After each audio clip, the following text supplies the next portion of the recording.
ആദ്യം റെജി ലൂക്കോസിലേക്ക്.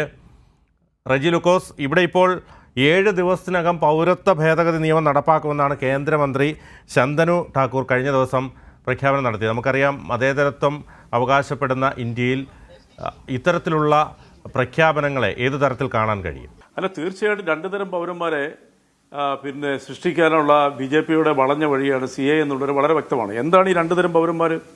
അതായത് CAA നടപ്പിലാക്കി വന്നു കഴിഞ്ഞിട്ടുണ്ടെങ്കിൽ സംഭവിക്കാൻ പോകുന്നത് എന്താ?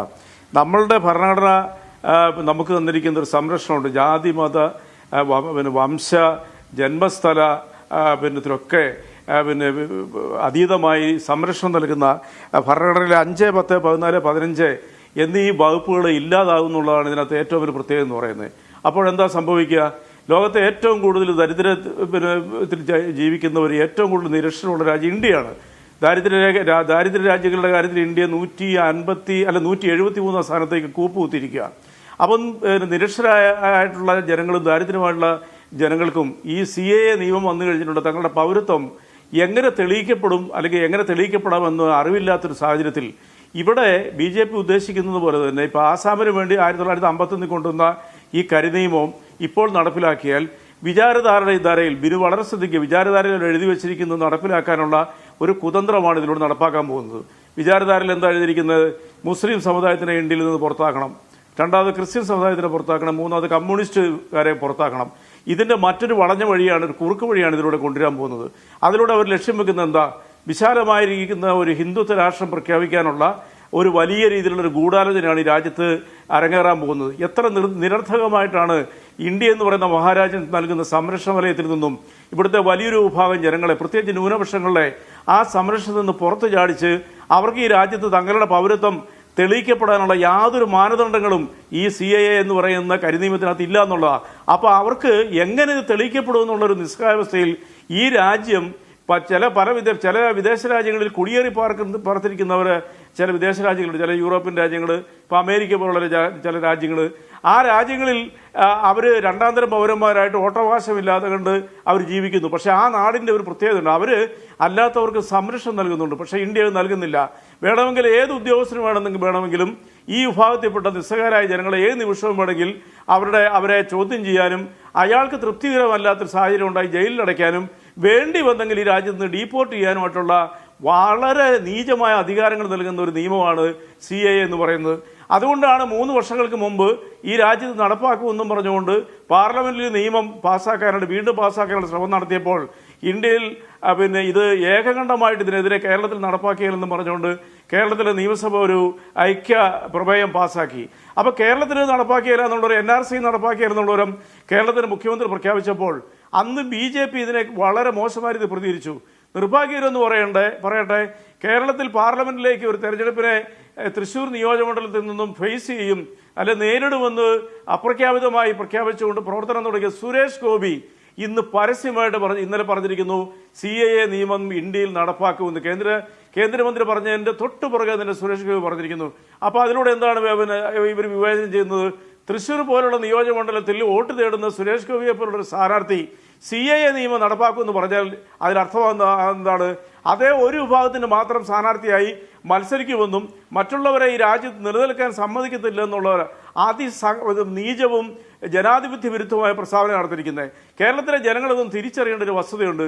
കേരളത്തിലെ ഞാൻ ഇടപെടുകയാണ്. അപ്പോൾ സുരേഷ് ഗോപി അതിനോടൊപ്പം പറഞ്ഞത് മതപരമായ വിവേചനം ഇല്ലാതാകും, അല്ലെങ്കിൽ ഇത്തരത്തിൽ വരുന്നതോടുകൂടി ഈ മതപരമായിട്ട് യാതൊരു തര വിവേചനങ്ങളും ഇല്ലാതാകും എന്ന് പറഞ്ഞ സുരേഷ് ഗോപി തന്നെ പണ്ട് പറഞ്ഞത് ഓർമ്മയുണ്ടാകുമല്ലോ. അതായത് അടുത്ത ജന്മത്തിൽ തനിക്കൊരു ബ്രാഹ്മണനാകണമെന്നും ദൈവത്തെ നേരിട്ട് പൂജിക്കണമെന്നും പറഞ്ഞ സുരേഷ് ഗോപി തന്നെയാണ് ഇപ്പോൾ ഇതും പറയുന്നത്.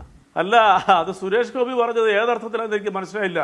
സുരേഷ് ഗോപിക്ക് ഭരണഘടനയുടെ പ്രാഥമിക വിവരമേലും ഉണ്ടെങ്കിൽ അദ്ദേഹം ഒന്ന് വായിച്ചു നോക്കട്ടെ.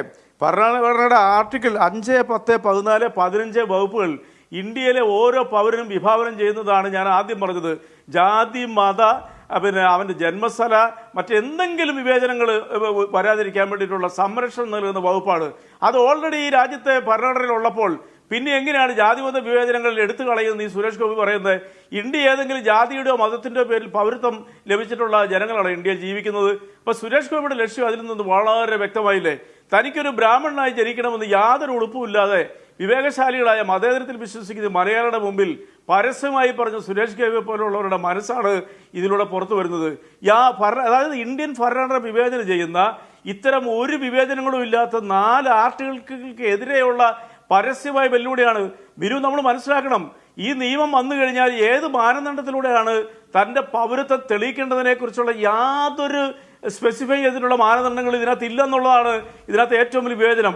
അതായത് ഇതിനെക്കുറിച്ച് അറിയാവുന്നവർക്ക് വളരെ ഈസി ആയിട്ട് തന്നെ അവരുടെ പൗരത്വം നേടിയെടുക്കാൻ പറ്റും.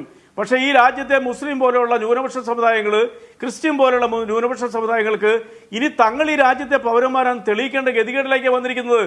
അത് ആസാമിലേക്ക് വേണ്ടി മാത്രം കൊണ്ടുവന്നിരിക്കുന്ന 2018 പുതുക്കപ്പെട്ട ആ നിയമം രാജ്യം മുഴുവൻ കൊണ്ടുവരുന്നതിലൂടെ നമ്മൾ മനസ്സിലാക്കേണ്ടത് തന്നെ ലോക ചരിത്രത്തിൽ ആദ്യമായിട്ട് ഒരു ജനാധിപത്യ രാജ്യത്തിൽ ജാതിയുടെയും മതത്തിന്റെയും പേരിൽ ഇനി പുതിയ രീതിയിലുള്ള പൗരത്വം തേടിയെടുക്കേണ്ട ഗതികേടിലേക്ക് കോടിക്കണക്കിന് ജനങ്ങൾ വരും. അതിന്റെ ലക്ഷ്യം എന്താണ്? ഒരു വർഗീയപരമായിട്ടുള്ള അല്ലെങ്കിൽ ഒരു ജാതിയുടെ പേരിൽ അറിയപ്പെടുന്ന ഒരു രാജ്യമായി മാറ്റി സ്ഥിരമായിട്ട് ആ പാർട്ടിയെയും അതിനെ അനുകൂലിക്കുന്നവരെയും ഇന്ത്യൻ ഭരണത്തിന്റെ തലപ്പത്തെത്തിക്കാനുള്ള നിഗൂഢമായ തന്ത്രമാണ് ഇതിലൂടെ മെനയുന്നത്. അതുകൊണ്ടല്ലേ ഞാൻ പറഞ്ഞത് പിന്നെ നിയമസഭ പാസാക്കിയ ആ യുനാനിമസ് ആയിട്ട് പാസാക്കിയിട്ടുള്ള പ്രമേയം, പശ്ചിമ ബംഗാൾ പാസാക്കിയിട്ടുള്ള പ്രമേയം, അതിന് 3ാം സ്ഥാനത്ത് രാജസ്ഥാൻ ഗവൺമെന്റ് പാസാക്കിയ, അന്നത്തെ കോൺഗ്രസ് ഗവൺമെന്റ് പാസാക്കിയ പ്രമേയം. അപ്പൊ രാജ്യത്തെ ജനങ്ങളുടെ നിശിതമായ വിമർശനങ്ങൾ പ്രതിഷേധം വെച്ചുകൊണ്ടാണ് അന്നത് പോസ്റ്റ്പോൺ ചെയ്തത്. പൊടുന്നനെ ഇത് രാജ്യത്ത് അടിച്ചേൽപ്പിക്കുമെന്ന് പറഞ്ഞാൽ ഒരു രാജ്യം ഒരു ഇലക്ഷൻ എന്ന് പറയുന്നത് പോലെ ഇന്ത്യയിലെ ജനാധിപത്യത്തിനെ ഏതാണ്ട് അസ്തമിപ്പിച്ച ഒരു സാഹചര്യത്തിൽ ഇനി ഇവിടെ നമ്മളുടെ അഭിപ്രായ സ്വാതന്ത്ര്യങ്ങളെയും നമ്മുടെ പൗരത്വത്തെ പോലും വെല്ലുവിളിക്കുന്ന ഈ രാജ്യത്ത് ജനിച്ചു വളർന്നിരിക്കുന്ന കോടാനുകോടികളായ ജനങ്ങൾക്ക് ഇനി ഒരു ഔദാര്യം എന്ന രീതിയിൽ ചില കോർണറുകളിൽ പോയി കൈനീട്ടി യാചിച്ചിനി ഈ രാജ്യത്ത് ജീവിക്കേണ്ട സാഹചര്യം വരുവാണ്. ഇപ്പൊ ഒരു ഉദാഹരണം പറയാം, ആസാമിൽ വളരെ കുപ്രശസ്തമായിട്ടുള്ളൊരു തടവറ വളർന്നുകൊണ്ടിരിക്കുകയാണ്. ആ തടവറയിലേക്കൊക്കെ അത് രാജ്യത്തെ പല BJP സംസാരിക്കുന്ന സംസ്ഥാനങ്ങളിലും ഇത്തരം തടവറകൾ പടർന്നുകൊണ്ടിരിക്കുന്നതായിട്ടാണ് അറിയുന്നത്. ഈ രീതിയിൽ ഇതിൽ തരംതിരിക്കപ്പെടുന്ന സാധാരണക്കാരായ ഇവർക്കെതിരാളികളെന്ന് വിശ്വസിക്കുന്ന ജനങ്ങളെ അല്ലെങ്കിൽ അങ്ങനെയുള്ള മനുഷ്യരെ തടങ്കൽ പാളത്തിലേക്ക് കൊണ്ടുപോകാനുള്ള തടവറകൾ നാസികൾ അല്ലെങ്കിൽ ഹിറ്റ്ലർ കൊണ്ടുവന്നിരിക്കുന്ന ക്യാമ്പുകളെ പോലെ തന്നെ ഈ രാജ്യത്തേക്ക് വരാൻ പോകുന്നുള്ള കാര്യത്തിൽ യാതൊരു തർക്കവും. അതാണ് ഇതിന്റെ മുന്നോടിയായിട്ട് പറയാനുള്ളത്.